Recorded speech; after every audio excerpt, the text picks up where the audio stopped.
क्या लोकसभा चुनाव लड़ेंगी वसुंधरा राजे?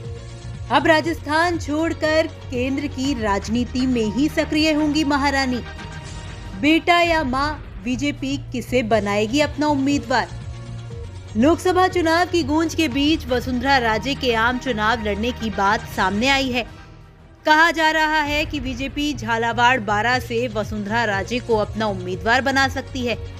हालांकि यहां से फिलहाल वसुंधरा राजे के बेटे दुष्यंत ही सांसद हैं, लेकिन अब ये खबर भी सामने आ रही है कि वसुंधरा राजे भी लोकसभा चुनाव लड़ सकती हैं।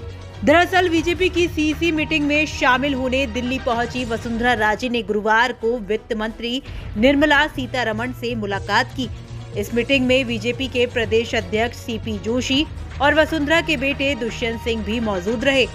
इसके बाद से सियासी हलकों में ये चर्चा तेज हो गई है कि वसुंधरा राजे को बीजेपी लोकसभा चुनाव का टिकट दे सकती है। आपको बता दें कि वसुंधरा राजे 5 बार सांसद रह चुकी हैं।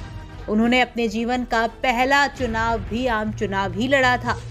मध्य प्रदेश में पहला लोकसभा चुनाव हारने के बाद वसुंधरा राजे ने 1989 में झालावाड़ से सांसद का चुनाव लड़ा। हालांकि जब उन्होंने एमपी में चुनाव हारा तो वो धौलपुर से विधानसभा चुनाव लड़कर पहली बार विधायक बनी।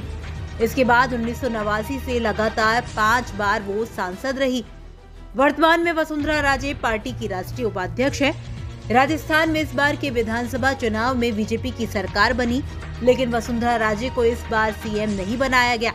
अब जब वसुंधरा राजे के पास राजस्थान की राजनीति में विधायक के अलावा कोई और पद नहीं है, तो ऐसे में हो सकता है कि वो लोकसभा चुनाव लड़ने के लिए राजी हो जाएं। लेकिन यदि वसुंधरा राजे चुनाव लड़ती हैं तो उनके बेटे दुष्यंत का क्या होगा, ये सवाल भी खड़ा होगा। राजस्थान की 25 सीटों को लेकर गुरुवार को सीसी यानी केंद्रीय चुनाव समिति की बैठक हुई, जिसे लेकर ये कहा जा रहा है कि इस मीटिंग में राजस्थान की 7 से 10 सीटों पर सहमति बन गई है। इसके साथ ही ये भी कहा जा रहा है कि राजस्थान में करीब 15 सीटों पर बीजेपी अपने चेहरे बदल सकती है। अब क्या बीजेपी विधानसभा चुनाव की तरह आम चुनाव में भी चौंकाने वाला फैसला लेकर बड़े चेहरों को मैदान में उतार सकती है? क्या वसुंधरा राजे का नाम भी ऐसा ही चौंकाने वाला नाम होगा? आपका इसे लेकर क्या कुछ कहना है? कमेंट बॉक्स में हमें लिखकर बता सकते हैं।